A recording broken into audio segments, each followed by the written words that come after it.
Consider observable O, which is n cap dot sigma. We are talking about the qubits, the sigma vector. Sigma vector is a vector of Pauli matrices, and n cap is a three-dimensional real vector such that the norm of n is 1. So it represents the direction in R3. We know that in this situation, eigenvalues of O operator are plus minus 1. And let us say O and O bar are the two orthogonal eigenvectors of O. The O acting on O will give us O, and O acting on O bar will give us minus O bar.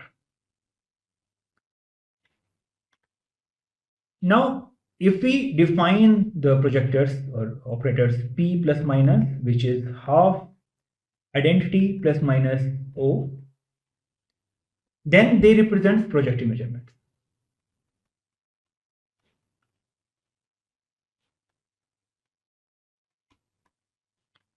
In that case, the expectation value of operator O is the expectation value of P plus minus expectation value of P minus. But now let us define a parameter lambda, which is between 0 and 1. Then we define E plus minus as half identity plus minus lambda O. Lambda we will call the strength of the measurement.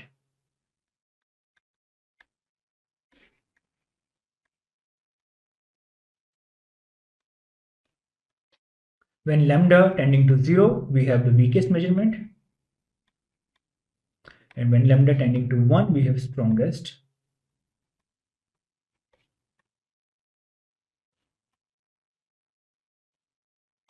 Or projective measurement.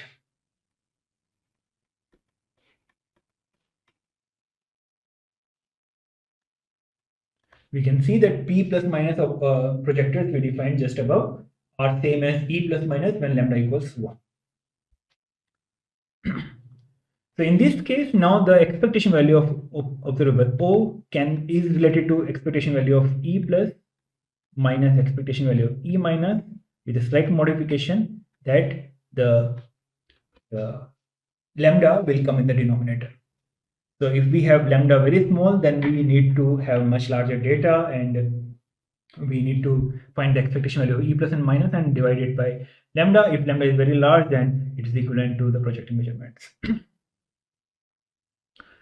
These kind of measurements are important from the point of view of the following scenario. These kind of measurements are important in the scenarios where we want to get some information about the system, but we do not want to disturb the system too much. So in that way, if we perform measurement in E plus and E minus, then the system is deviated from the original state slightly, and that deviation is characterized by the number lambda. That's why it's called the strength of the measurement. When lambda is 0 or tending to 0, then the system is undisturbed. The state will remain undisturbed. But when lambda is 1, then the state is maximally disturbed, and it will be collapsed to one of the eigenstate of operator O. One very interesting application of these weak measurements comes in the form of reversible measurements.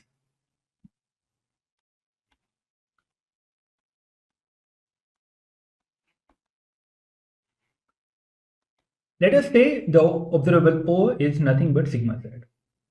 Then our E plus minus are half identity plus minus lambda sigma z. That will be half 1 plus lambda and 1 minus lambda. So these are the two effects we have which constitute the POPM.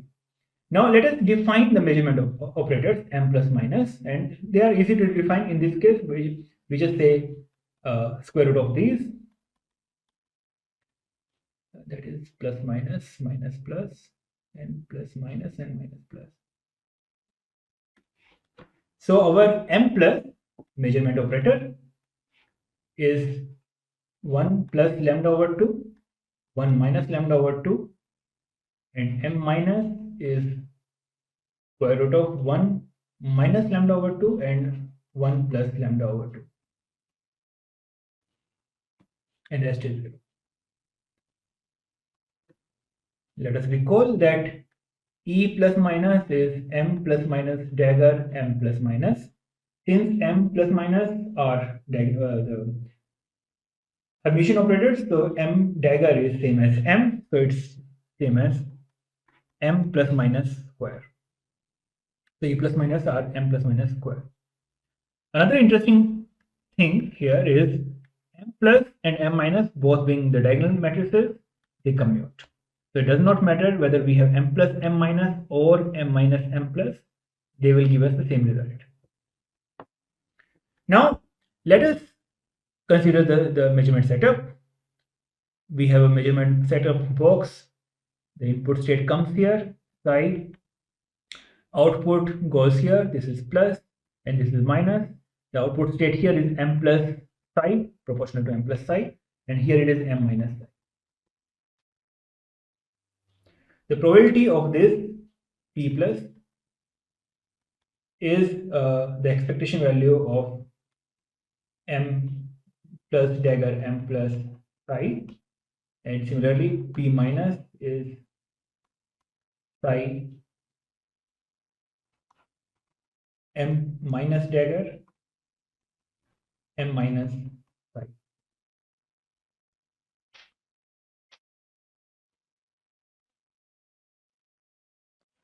We can see another interesting thing we can see is m plus m minus is 1 minus lambda square over 2 times identity, and that is same as m minus m plus. So what does it mean? That if we have a system going in the experimental setup and the system comes out after giving the click, and then we perform the same measurement setup, this was the measurement setup m, let us call it m, the same measurement setup, we pass it through again, then again it will have plus minus plus minus. The state here was m plus psi, a normalized state, and here it was m minus psi. State here is m plus square psi, m minus m plus psi, m plus m minus psi, and m minus squares. But just now we saw that m plus m minus and m minus m plus, they are proportional to identity. So this acting on psi will give us the state psi back. So these are the state psis.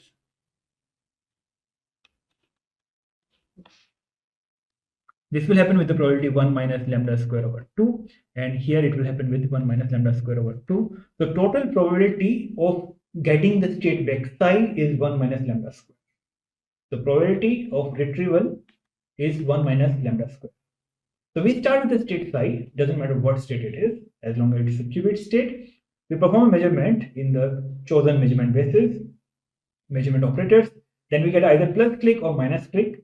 We expose the system again to the same measurement, and then we get m plus square, m plus m minus m plus, and m minus square operators acting on the initial state. Two of them will give us the state back, the original state psi back. And the probability of this happening is 1 minus lambda square. So in that way, we can reverse the measurement and we can retrieve the system back. Now, can we use it in some way? Now, first of all, let us say that if we simplify it, we have a state going in, we have measurement setup, we get in the same arm, we get either plus or minus outcome. We send another measurement setup and another measurement setup, and let us say we do it few number of times. Then the output state is proportional to product over I m I from 1 to q acting on psi. That will be the output state, and then I MIS, let us say, where SI, where SI is from the set plus or minus. So ith measurement outcome is either plus or minus, and the probability of retrieving the state in this case, because all the m plus and m minus commute, so it's just a matter of being the number of m plus equal to m minus, number of m plus equals number of m minus in this set will imply that we have retrieved the state psi back. And probability of that happening is the number of times this thing can happen, that is the q choose q over 2 times the probability of this thing happening, which is 1 minus lambda square to the power q over 2. So total will be q factorial over q over 2 factorial square times 1 minus lambda square to the power q over 2. So with this probability, if we repeat the experiment q number of times, then this is the probability that we will retrieve our original state back.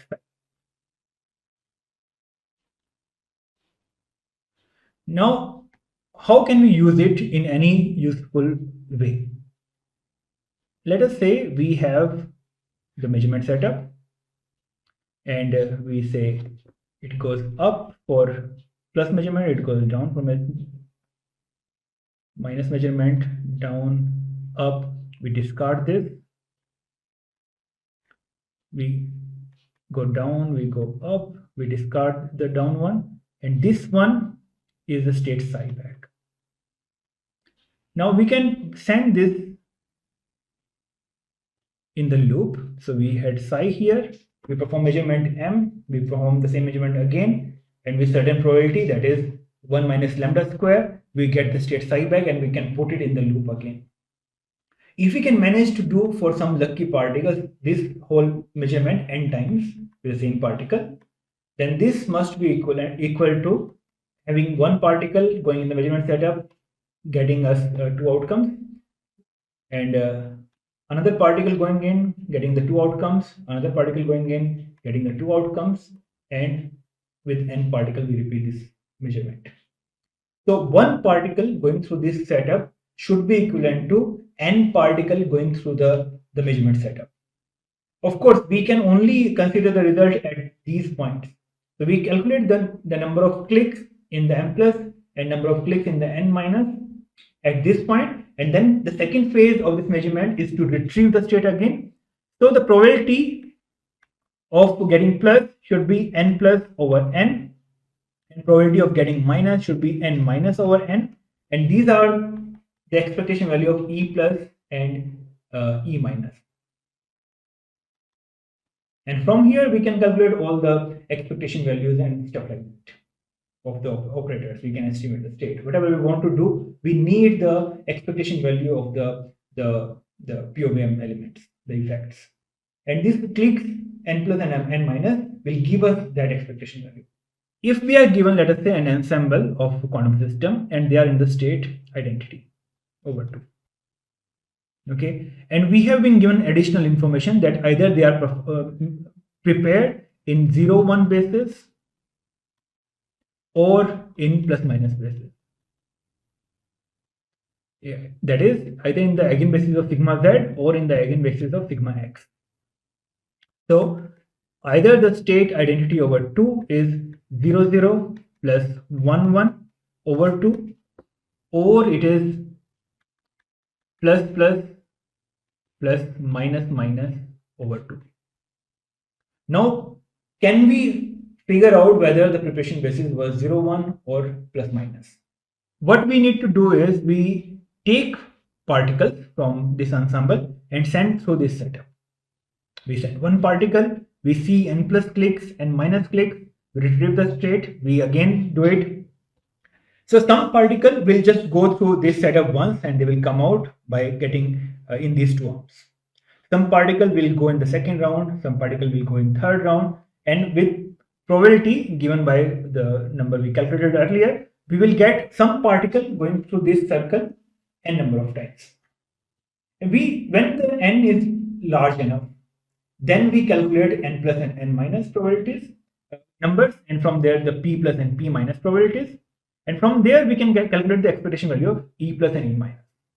Now, expectation value of E plus minus in the state 0, that is 0, E plus minus 0, will come out to be 1 plus minus lambda over 2. So either this, so for E plus, the expectation value of E plus in the zero state is 1 plus lambda over 2, and expectation value of E minus is 1 minus lambda over 2. E plus minus in state 1 is also the same, just with the different signs. But E plus minus for the state plus minus is actually half. So the expectation value doesn't matter whether we are in the states plus or minus, the expectation value is always half. So these are the expectation value, these are the probabilities of plus minus in the state 0, probability of plus minus for the state 1, and probability of plus minus for the state plus minus. But we are doing a stochastic process here. We have n number of events happening, and we get n plus and n minus clicks. So when n is very, very large, then n plus minus over n will tend to p plus minus. But for small n, it will not be exactly equal to p plus minus, but it will be a Gaussian distribution around this mean value of p plus minus. It means for 0 and 1 state, the probability distribution or these expectation values will look like this. For this is half, this is half plus lambda, and this is half minus lambda over 2. So now if we had very, very large n, then we will get exactly here the expectation values. But if we have small n, then it will fall on this curve. For 0 and 1. We don't care whether it was for 0 or 1, but this one will be for 0 and this one will be for 1 when we are doing E plus, and the other way when it is E minus. So that is fine. For plus minus state, this graph looks entirely different. It will be centered around half.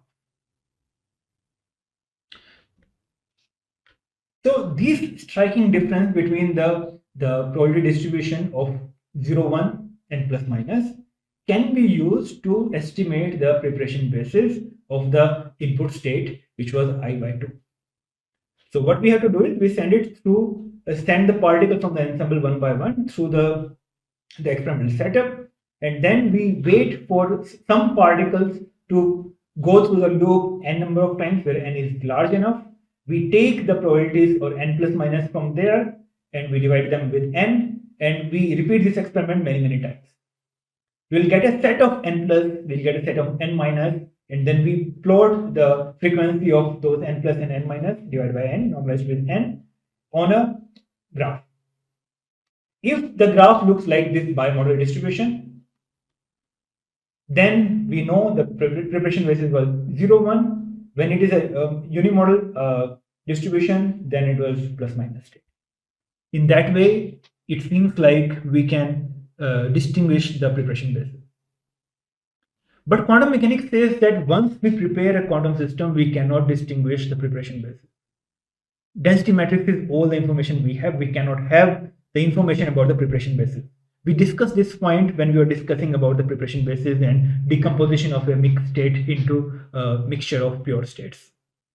Once the density matrix is constructed, there is no way to retrieve the information about the quantum system. But here it seems like we have a method to retrieve the information. So let us see if it holds.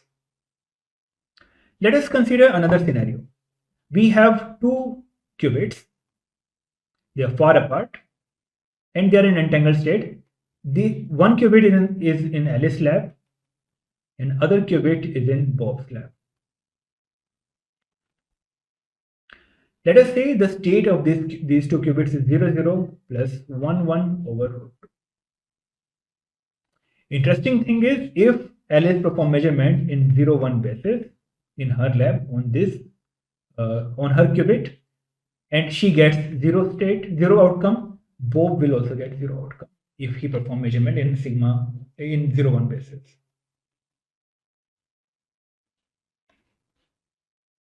If Alice get 1, Bob will also get 1. If Alice perform measurement in plus minus basis and she gets plus, if Bob also perform in plus minus basis and Bob gets, then Bob will also get plus. If Alice gets minus, Bob will also get minus. This is the property of this entangled state. That if you are performing measurement in plus minus 0, 1 basis in both the labs, then the results will be identical. If you perform measurement in plus minus basis, then also results will be identical. So this is the eigenbasis of sigma z, this is the eigenbasis of sigma x. If both perform measurement in sigma z, the results are identical. If both perform measurement in sigma x, results are identical. Okay. Now they are far apart. They can be as far apart as possible. Entanglement will survive if there is a way to distribute entanglement between these two parties.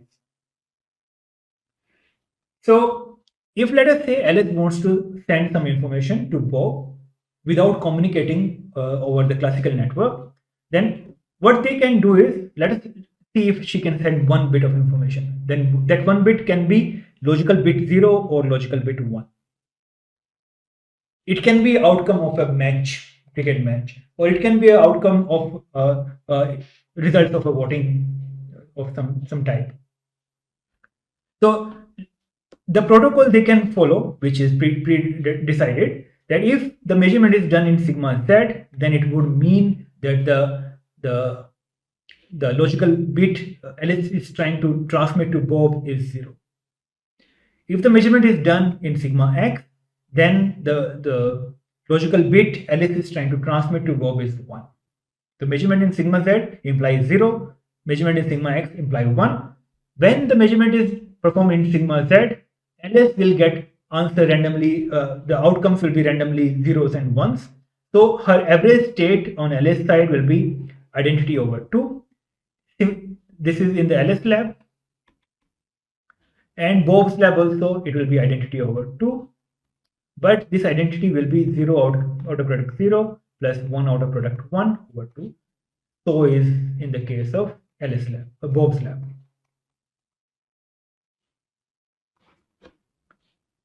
If the measurement is performed in sigma x basis, then the identity will be plus minus over 2. And Bob will also have the same state without even Bob knowing. Just because Alice performed measurement in sigma x, Bob's state will be a mixture of plus and minus. If the Alice perform measurement in sigma z, then the Bob state will be a mixture of 0 and 1. So now, after Alice has performed measurement, Bob has an ensemble of particles, quantum systems, where the average state is identity over 2, but it can be either a mixture of 0 and 1 or a mixture of plus and minus. This is exactly the scenario we discussed just now in the previous section, where the Bob's task is to find whether the preparation basis was 0, 1 or plus minus. And Bob can perform this whole algorithm, whole protocol, and see whether the distribution he gets is the bimodal or unimodal. And accordingly, he can infer whether the measurement was performed in sigma z or sigma x. Hence, the bit was transmitted was 0 or 1, the value of the bit. In that way, Alice can instantaneously transmit 1 bit of information to Bob over arbitrary distances. This is in conflict with one very fundamental principle, and that is the superluminal communication. Nothing can travel, no message can travel faster than the speed of light. But it seems like from this protocol, that is violated. There are certain things which we cannot violate, and superluminal communication or causality is one such thing. So there must be something wrong with this protocol. The reason for this scheme to show this kind of contradicting, this kind of worrisome results can be explained as follows. Let us consider the experimental setup again. We have the box which with the measurement operators m plus minus. This is plus and minus, and we send the state psi in, and the output is m plus psi and m minus psi. So let us recall that our effects E plus minus are 1 over 2 identity plus minus lambda sigma z. Our aim in this experimental setup is to get the information of 0 state and 1 state, which correspond to lambda tending to 1. So when lambda tends to 1, when lambda is equal to 1, then E plus minus are 0, 0 and 1, 1 projectors. So in that case, we get this is the strongest measurement. This is the most perfect measurement we can have. And when we don't have such strong lambdas, when we don't want to have very large lambda, that is lambda tending to 1, in that case, we still want some information about the 0 and 1, but not exactly, but some approximate information. What I mean by information is the probability of 0 and probability of 1, or probability of something close to 0 and something close to 1, which is possible when lambda is 1. But when lambda is not 0, then we don't get 0 and 1, we get 0 tilde state and 1 tilde state, where 0 tilde is defined as m plus acting on psi, or let me say proportional because it's not normalized, and 1 tilde state is defined as m minus. Since lambda is not, lambda is less than 1, so it's not equal to 1, then most likely 0 and 1 in a product is not 0. So they are not orthogonal. Unlike in the earlier case where 0 and 1 were orthogonal. So we can write 0 tilde as some coefficient a times 0 plus some coefficient b times 1. Similarly, we can write 1 tilde as they are not normalized, so a and b did not add up to 1.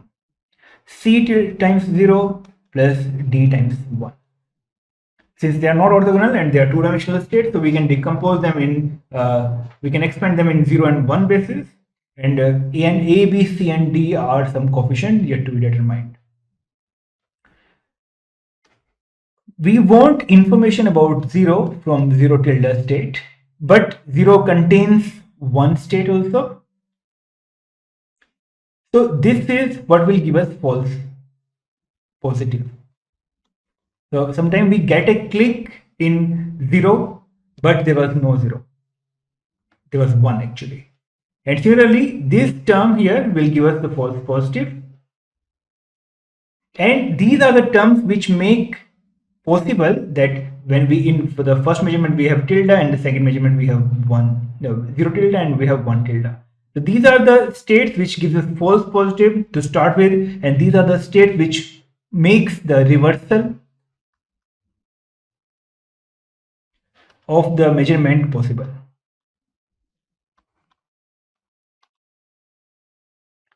So these are the terms like the 1 in 0 and 0 and 1 tilde. These are the terms which are making the reversal of the measurement possible, so that we can use the same system again because we are getting the state size back. But these are also the terms which dilutes our measurement outcome. Why do we need large number of measurements to get the same amount of information as with weak measurement as we need for stronger measurements? Because these kind of false positive dilutes our result. Hence, these scenarios where the measurement reversal happened contains no information about the system at all. But let me repeat it again. Since our measurement is weak, the outcome we have 0 tilde and 1 tilde, they are not orthogonal. They should be orthogonal, and they will be orthogonal when lambda tends to 1. Then 0 tilde will converge to 0 and 1 tilde will converge to 1. But when it is weak, then 0 tilde has 0 and 1, and 1 tilde has 0 and 1. So the presence of state 1 in 0 tilde is what is making the measurement reversal possible. Similarly, presence of 0 in 1 tilde is making the measurement reversal possible. But also 0 in 1 and 1 in 0 tilde is what is causing the false positive, is causing a click when there should not be any click. Hence, we can claim that the scenarios in which the measurement reversal happened contains no information about the system or the state of the system side. So those cases cannot be used to infer any information about the system.